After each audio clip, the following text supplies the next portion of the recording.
Meditation एक game changer है। इसके लाभ के बारे में गौतम बुद्ध ने भी कहा है। आज के समय में संदीप माहेश्वरी भी कहते हैं, बड़े से बड़े स्पीकर्स कहते हैं। और उसी दिन मैं देख रही थी कि रॉबर्ट ग्रीन, मेरे फेवरेट ऑथर्स में से एक, वो भी कह रहे थे कि अरे मेडिटेशन बहुत ज़्यादा ज़रूरी है।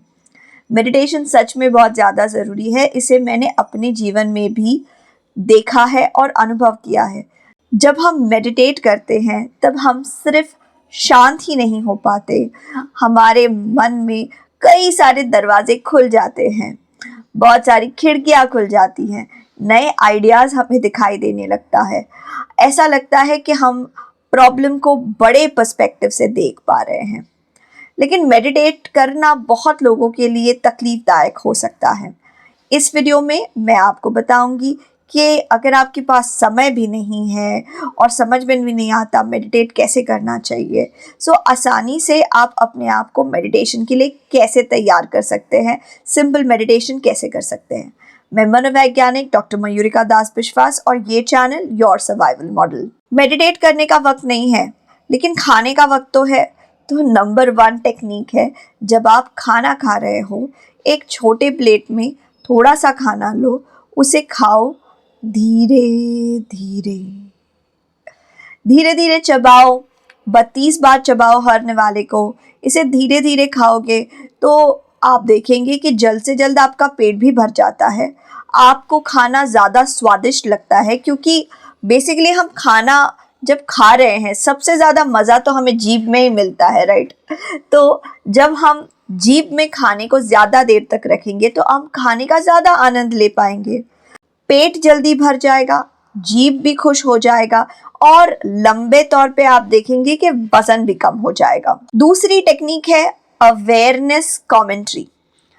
इस टेक्निक में जब आप रोज़मर्रा के कोई काम कर रहे हैं, जैसे कि तैयार होना, नहाना, सोने जाने की तैयारी करना, जो रोज़मर्रा के काम हैं, उन काम को करते वक्त मन ही मन एक कमेंट्री कीजिए।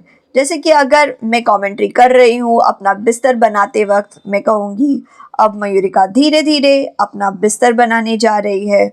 उसने चादर उठाई, चादर को बिछाया बेड के ऊपर, बेड को साफ किया, मच्छरदानी लगाई, साथ ही साथ खिड़कियाँ खोल दी या खिड़कियाँ बंद कर दी, एसी का रिमोट ऑन किया और रात में सोने के लिए लाइट की स्विच ऑफ कर दी। अब वो सोच रही है मुझे नींद आएगी कि नहीं आएगी। मयूरिका ये भी सोच रही है आज का दिन कैसा रहा।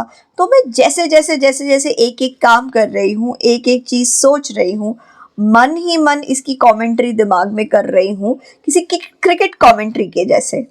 लेकिन ऐसा करने से एक चीज़ ये होती है कि मन धीरे धीरे कम विचारों पे आ जाता है।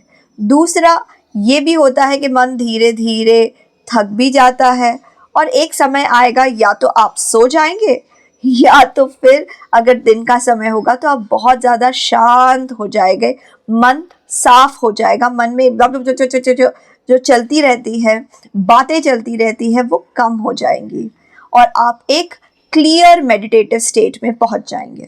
तीसरा टेक्निक जो आप कभी भी कर सकते हैं, ट्रैवल करते वक्त कर सकते हैं, इंतज़ार करते वक्त कर सकते हैं, वो है अनुलोम विलोम। धीरे से एक तरफ से सांस लीजिए, रोकिए, दूसरे तरफ से छोड़ दीजिए। मुझे पता है कि योगा करते वक्त सब कुछ ढंग से करना चाहिए, लेकिन कुछ ना करने से कुछ करना तो बहुत अच्छा है।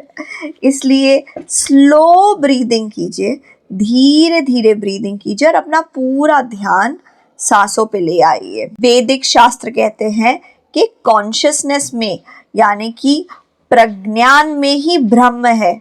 तो इसलिए कॉन्शियस होने की ज़्यादा से ज़्यादा कोशिश कीजिए।